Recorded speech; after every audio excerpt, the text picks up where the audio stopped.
that's the model in which we followed. We never deviated from it.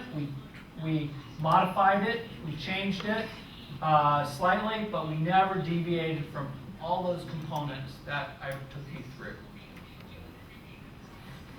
How do you find the difference, or the Carmichael training system, from other training systems? Again, just for translation, how would you define the difference between the Carmichael training system and other training systems that are available in the market? What I would define, we have two primary philosophies. There's a training philosophy and a coaching philosophy. The training philosophy centers around your ability to improve the rate in which you deliver oxygen to your muscles. We focus on endurance athletes, runners, cyclists, triathletes. That's our primary focus. Our training philosophy is we can improve the rate and delivery system of oxygen to your muscles. You're going to be able to perform better. Our coaching philosophy is we focus on a holistic approach to performance.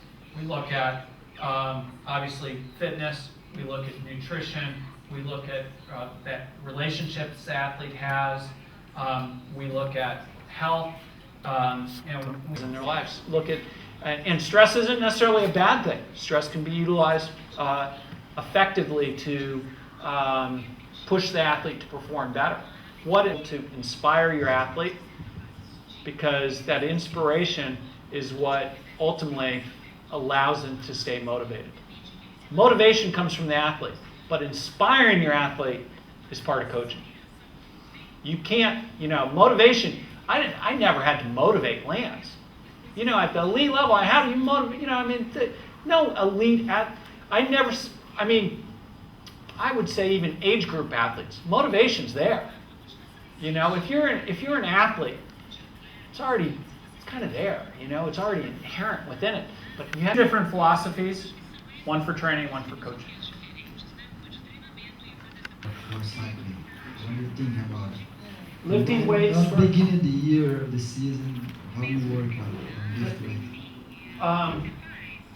To deliver oxygen to your muscles. Lifting weights will not improve your ability to deliver oxygen to your muscles. If you're an untrained person, if you're somebody off the street, I look around here, everybody here is very fit, everybody here is an athlete, strong hips, be able to stabilize so you can get a greater delivery of greater transfer of power. So we did a lot of resistance.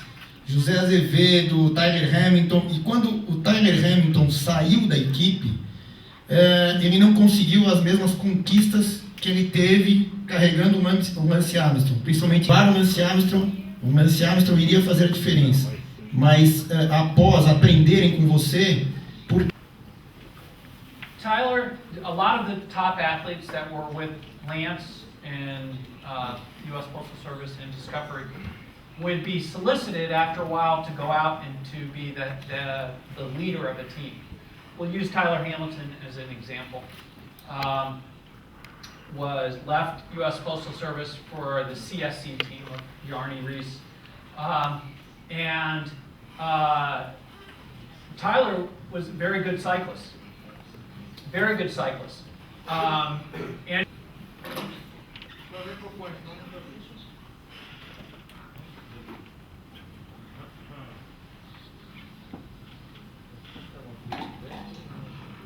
desculpem ser novamente, mas é só uma conclusão. O Mr. Milímetro fez a diferença, ele ser desse jeito, isso é que fez a diferença de todas as conquistas, porque a cabeça é que manda no corpo.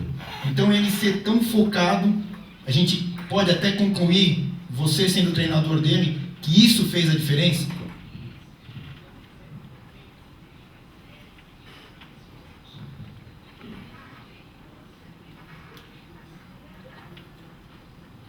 Absolutely. Absolutely. Lance, physiologically, he's gifted. We saw he's a Ferrari. He's gifted. But you know what? There's a lot of Ferraris out there. The guys who finish in the top 5 in the Tour de France, if you test them physiologically and you don't have their names next to their test, you can't see a difference. in the physiological tests, you can't say, this is Lance Armstrong, Jan Ulrich, Ivan Basso. You can't say who is who. The guys who finished in the last 5 in the Tour de France, physiologically compared to the first 5, yes, you can physiologically say, oh, this guy's not as good. But, because I've seen a lot of guys just as good as Lance, physiologically, but not here. The biggest thing Lance had was here. Absolutely, 100% here, you know? And because that drove that whole, all his behavior. His mental, especially after cancer. After cancer, he had all that in him before, but after cancer, he was able to focus it. And then,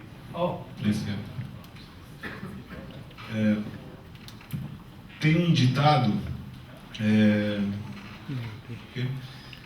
que diz que não existem pessoas fracas, mas sim destreinadas, né?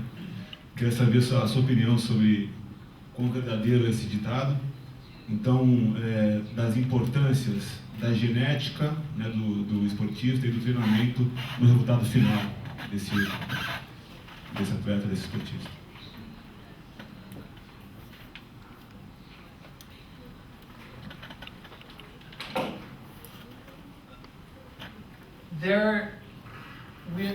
We all have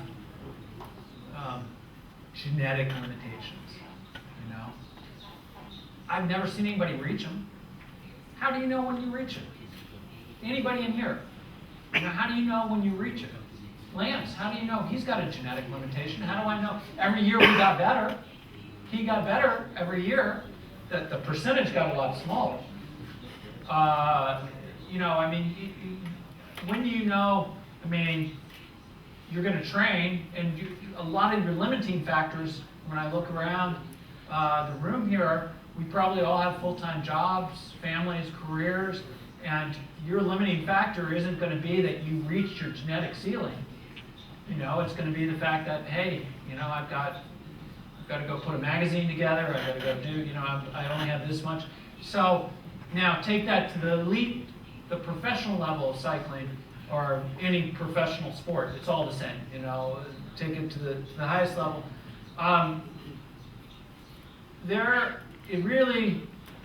What I see is that, yes, they're two combined, physically and mentally. It comes back to this approach. Our philosophy for coaching is the physical and mental are so intertwined that you can't break them apart. You can't go, because, you know, it's easy to go, this person needs more training or things like that and break that down. But when you really see who's performing at the top, very top of any sport, car racing, triathlon, running, you know, hockey, you know, work with elite swimmers, and it's really at that very top level, it's some guys, you know, they're able to take that energy and focus it and pull it away from the other stuff that creates failures or flaws. You know, there's a lot of great success out there, but I don't think anybody, how do you know somebody reached their genetic ceiling?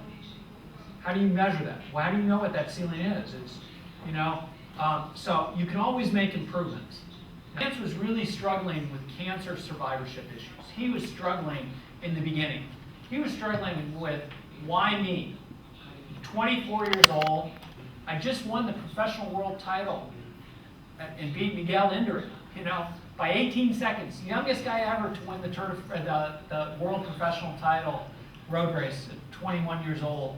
You know, beating the great Miguel Indurain. You know, making a couple $1 million a year, 23 years old, and he's got cancer.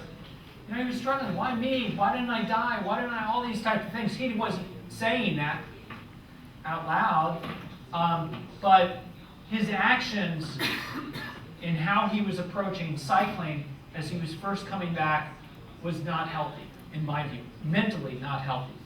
And I pushed him to race.